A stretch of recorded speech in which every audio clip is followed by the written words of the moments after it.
নমস্কার বন্ধুরা, নবদিগন্ত চ্যানেলের পক্ষ থেকে আপনাদের সকলকে জানাই স্বাগতম। তো বন্ধুরা, এই মুহূর্তে আমি আপনাদের যে আপডেটটি দিতে চলেছি সেটি হচ্ছে 42,949 প্যানেলের 5% অ্যাডিশনাল মামলা। তো এই মামলায় আগামী 6 তারিখ যে মামলাটি লিস্টেড আছে সেই 6 তারিখে এই মামলার ফাইনাল জাজমেন্ট হবে কিনা এবং গতকালকে পর্ষদ তাদের অ্যাফিডেভিট জমা দিয়েছে কিনা, কেননা গতকালকে কিন্তু পর্ষদের লাস্ট ডেট ছিল অ্যাফিডেভিট জমা দেওয়ার। তো কি হয়েছে গতকাল অবধি এই 5% মামলা নিয়ে আপনাদের সাথে বিস্তারিত কিন্তু আপডেট এই ভিডিওতে জানাবো। কিন্তু তার আগে বলে রাখি, যারা প্রথমবার চ্যানেলটি ভিজিট করছেন আপনারা কিন্তু অবশ্যই চ্যানেলটিকে সাবস্ক্রাইব করে নেবেন, কেননা এই ধরনের আপডেট সবার আগে সবার প্রথমে কিন্তু একমাত্র নবদিগন্ত চ্যানেল থেকে পেয়ে যাবেন। তো চলুন বন্ধুরা, আমরা তাহলে আজকের এই আপডেটটি এবারে বিস্তারিত প্রথম থেকে শেষ পর্যন্ত দেখে নিই। তো বন্ধুরা, 42,949 যে নিয়োগ হয়েছিল 2014 সালের যে প্রাইমারি টেট পরীক্ষার উপর ভিত্তি করে, সেখানে যে 2016 সালে রিক্রুটমেন্ট প্রসেস চালু হয় 42,949, সেই নিয়োগ প্রক্রিয়া কমপ্লিট হয়েছে আজ থেকে প্রায় 7 বছর আগে। কিন্তু আজকে 7 বছর অতিক্রান্ত হলেও ওয়েস্ট বেঙ্গল প্রাইমারি বোর্ড আজ পর্যন্ত কিন্তু এই যে নিয়োগ প্রক্রিয়া হয়েছিল 42,949, সেখানে কোনো 5% ওয়েটিং লিস্ট তারা পাবলিশ করতে পারেনি। কেন পারেনি? কারণ তারা এই ওয়েটিংয়ের জায়গায় কিন্তু অতিরিক্ত 2208 জনকে তারা 2018 সালে মেয়াদ উত্তীর্ণ প্যানেল থেকে নিয়োগ করে ফেলেছে। তো যার জন্য কিন্তু এই যে ওয়েটিং লিস্ট, যেখানে 2147 সিটে অলরেডি ক্যান্ডিডেটদের একটা মেধা তালিকা তৈরি করার কথা, এবং 42,949 প্যানেল থেকে যদি কোনো ক্যান্ডিডেট অ্যাবসেন্ট থেকে যান বা নন জয়নিং সিট যদি ফাঁকা থেকে যায়, সেই সিটে কিন্তু ওয়েটিং থেকে মেধার ভিত্তিতে নিয়োগ করতে হয়। এটাই সংবিধানের 6/8 রুলস। কিন্তু প্রাইমারি বোর্ড এখানেই কিন্তু সবথেকে বড় ভুলটা করেছে। তারা যা দুর্নীতি করেছে 2016 রিক্রুটমেন্ট প্রসেসে, সেক্ষেত্রে দুর্নীতির সিবিআই রিপোর্ট তার কথা বলছে। কেননা দুর্নীতি যে হয়েছে এটা কিন্তু অস্বীকার করার কোনো জায়গা নেই।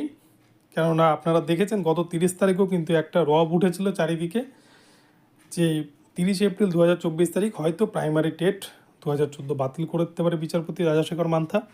কিন্তু আলটিমেটলি যদিও সেটা থেমে যায়, সেটা হয়নি। তো যাই হোক, সকলের জন্য কিছুটা হলো স্বস্তির খবর।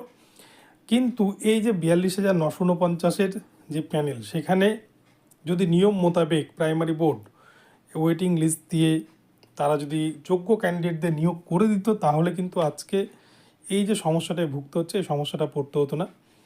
তো যাই হোক, এখন যতগুলো মামলা চলছে তার মধ্যে কিন্তু সবথেকে গুরুত্বপূর্ণ মামলা 5% ওয়েটিং মামলা। কেননা আপনারা দেখেছেন কলকাতা হাইকোর্টে হাজার হাজার মামলা কিন্তু পেন্ডিং হয়ে পড়ে রয়েছে, কিন্তু কোনো মামলাতেই পিটিশনাররা সেভাবে কিন্তু ফল পাচ্ছে না। তো সেক্ষেত্রে এই ওয়েটিং লিস্টের যে 5% মামলা 42,949, যেখানে কিন্তু 2147টা মতো সিট থাকার কথা, তো সেই জায়গায় এই কিন্তু একটাই জায়গা যে প্রাইমারি বোর্ডকে নিয়োগ দিতেই হবে, যেহেতু এটা রুলস মোতাবেক এটা কিন্তু দেওয়ার নিয়ম। আর যদিও প্রাইমারি বোর্ড এখনও পর্যন্ত সেটা পাবলিশ করতে পারেনি। তো এটা নিয়ে অনেকগুলো হিয়ারিং হয়েছে। প্রাক্তন বিচারপতি অভিজিৎ গঙ্গোপাধ্যায়ের এজলাসে 25টার ওপর হিয়ারিং হয়েছে। তিনি অর্ডার কপিতে লিখেওছেন যে ওয়েটিং লিস্ট দেয়নি। তার সবথেকে বড় প্রমাণ রত্না বাগচি মহাশয়া, প্রাক্তন সচিব, তাকে কিন্তু ইন্টারভিউ নেওয়া হয় কোর্টে। তিনিও স্বীকার করেছেন যে ওয়েটিং লিস্ট দেওয়া হয়নি। এস বাসুরাই কোম্পানি এবং মানিক ভট্টাচার্যের তত্ত্বাবধানেই সমস্ত প্যানেল তৈরি হয়েছে এবং সমস্ত অনিয়ম বেনিয়ম তৈরি হয়েছে, রত্না বাগচি জানিয়েছিলেন কোর্টে। তো প্রাক্তন বিচারপতির কাছ থেকে যখন মামলাটি বিচারপতি রাজাশেখর মান্থার কাছে আসে, তার কাছেও কিন্তু বেশ কয়েকটা হিয়ারিং হয়েছে। আগামী 6 তারিখ এই মামলার একটা শুনানির ডেট পড়েছে, ফিক্সড ম্যাটার হিসেবে কিন্তু আছে। তো আগামী 6 তারিখ ফাইনাল জাজমেন্ট হবে কিনা সবথেকে বড় প্রশ্ন এটাই। তো দেখুন, গতকালকে অর্থাৎ 3 মে 2024 তারিখের মধ্যে পর্ষদকে কিন্তু অ্যাফিডেভিট জমা দেওয়ার কথা বলেছিল কোর্ট। পর্ষদের আইনজীবীরা এর আগে কিন্তু বারংবার সময় চেয়ে নিয়েছে, প্রতি সপ্তাহেই কিন্তু সময় চেয়ে নিয়েছে যে তাদের সময়ের প্রয়োজন। তো এই মামলাটি যেহেতু 6 তারিখে লিস্টেড আছে, তাই গতকালকে অর্থাৎ 3 তারিখের মধ্যে লাস্ট ডেট ছিল। তো গতকাল কিন্তু একটা অ্যাফিডেভিট প্রাইমারি বোর্ডের পক্ষ থেকে জমা করা হয়েছে, যেটুকুটা খবর পাওয়া যাচ্ছে। তো সেই অ্যাফিডেভিটে প্রাইমারি বোর্ড কী উল্লেখ করেছে, কী জমা দিয়েছে, এটা কিন্তু সবারই একটা প্রশ্ন, সকলের মধ্যে কৌতূহল যে আদৌ এই যে সিট, এই সিটে নিয়োগটা হবে কি না। এবং সবথেকে বড় কথা, এখানে কিন্তু প্রায় 4,000-এর ওপর, প্রায় 4200 মতো কিন্তু পিটিশনার এখন পর্যন্ত অ্যাড হয়েছে। তো সকল পিটিশনাররা চাকরি পাবে কিনা, সিট তো 2147টা, তাহলে যদি পিটিশনার ভিত্তিক রায় হয় তাহলে তো সকল পিটিশনাররাও চাকরি পাবে না, আর ইন জেনারেল রায় হলো তো সকলের ক্ষেত্রে প্রযোজ্য। তো কি হবে, কোন দিকে যাবে, এটা কিন্তু আগামী 6 তারিখেই বোঝা যাবে। আগামী 6 তারিখই এই মামলার ফাইনাল জাজমেন্ট হয়ে যাবে বলে মনে করা হচ্ছে, কেননা বিচারপতি রাজাশেখর মান্থা তিনি কিন্তু এর আগের দিনই বলেছিলেন যে এই মামলাটাকে আর দীর্ঘায়িত করতে চান না, তিনি এই মামলার ফাইনাল জাজমেন্ট করতে চান।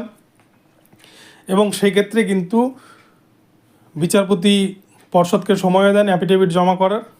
তো যেহেতু পর্ষদ অ্যাফিডেভিটও জমা করে দিয়েছে, তো আগামী 6 তারিখে মামলার চূড়ান্ত রায়দান হওয়ার কিন্তু প্রবল সম্ভাবনা রয়েছে। তো সেক্ষেত্রে কি হবে সেটা দেখার। তবে প্রাইমারি বোর্ডকে আমরা কিন্তু এর আগেও একাধিকবার কোর্টে বলতে শুনেছি, পর্ষদের আইনজীবী জানিয়েছে যে 5% নিয়োগ দেওয়া সম্ভব নয়, সেটা অলরেডি নিয়োগ দেওয়া হয়ে গিয়েছে। তো এই সমস্ত কিন্তু কথা তারা বলেছে। এবং পর্ষদের তরফ থেকে এটাও জানানো হয়েছিল কিছুদিন আগে যে ওয়েটিং মামলার যে সিট 2147টা সিট কিন্তু পরবর্তী রিক্রুটমেন্ট অর্থাৎ 16,500-তে কিন্তু ক্যারি ফরওয়ার্ড করে দেওয়া হয়েছে। তো এই সমস্ত যদি যুক্তি দেয়, এগুলো যুক্তি কিন্তু খাটবে না, এই সমস্ত যুক্তির এগেনস্টে কিন্তু বিচারপতি রাজাশেখর মান্থার রায় যাবে। তো এই অ্যাফিডেভিটে কী আছে সেটা আমাদের জানার কথাও নয়। আগামী 6 তারিখ যখন এই মামলার অ্যাফিডেভিট যখন বিচারপতির সামনে খোলা হবে, সেই সময় কিন্তু আমরা বুঝতে পারবো। তবে যেটুকুটা খবর পাওয়া যাচ্ছে, এই অ্যাফিডেভিটে কিন্তু প্রাইমারি বোর্ড তারা নিয়োগ সংক্রান্ত কোনো কিছু বলেনি, বা 2147 জনকে যে নিয়োগ দিতে হবে এই বিষয়টা তারা কিন্তু কোনো মতেই স্বীকার করতে চায় না। কেননা এই 5% যদি স্বীকার করে নেয় প্রাইমারি বোর্ড, তাহলে কিন্তু তারা ফেঁসে যাবে। কেননা অনেক ডিপিএসসিতে যা ভ্যাকান্সি ছিল তার থেকে অতিরিক্ত ভ্যাকান্সিতে কিন্তু নিয়োগ করে ফেলেছে। এবং দেখা গেছে বেশ কিছু ডিপিএসসিতে এখনও শূন্যপদ ফাঁকা রয়েছে। তো যেগুলোতে ফাঁকা রয়েছে সেগুলোতে সমস্যা নেই, কিন্তু যেগুলো ডিপিএসসি অলরেডি পূরণ করে ফেলেছে প্রাইমারি বোর্ড বা অতিরিক্ত নিয়োগ করে ফেলেছে, সেগুলো কিন্তু আগামীতে হয়তো সমস্যায় পড়ে যেতে পারে।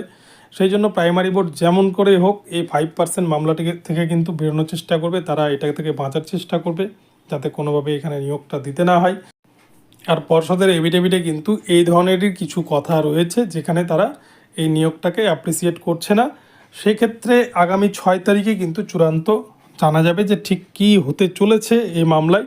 তবে পিটিশনার যেহেতু অনেক রয়েছে, পিটিশনার ভিত্তিক হওয়ার কিন্তু চান্স খুবই কম, কেননা 4200 পিটিশনার, আর সেখানে কিন্তু 2147টা সিট। তো সেক্ষেত্রে পিটিশনারদের মধ্যে মেরিট হওয়ার চান্সটাও কিন্তু কম। এটা যেহেতু পুরো প্যানেলের মামলা, যে প্যানেলই দেওয়া হয়নি সেই সময়, তাই কিন্তু এখানে হয়তো পুরো প্যানেলটাই দেওয়ার নির্দেশ দিতে পারেন প্রাইমারি বোর্ডকে বিচারপতি রাজাশেখর মান্থা। তো কী হবে দেখা যাবে আগামী 6 তারিখ সোমবারের দিন। তো বন্ধুরা, ভিডিওটি ভালো লাগলে চ্যানেলটিকে সাবস্ক্রাইব করবেন এবং এ ধরনের আপডেট সবার আগে সর্বপ্রথমে পেতে চ্যানেলটিকে ফলো করতে থাকবেন। ধন্যবাদ সকলকে, সকলে ভালো থাকুন। পরবর্তীতে আবার নতুন আপডেট নিয়ে আসছি। ধন্যবাদ।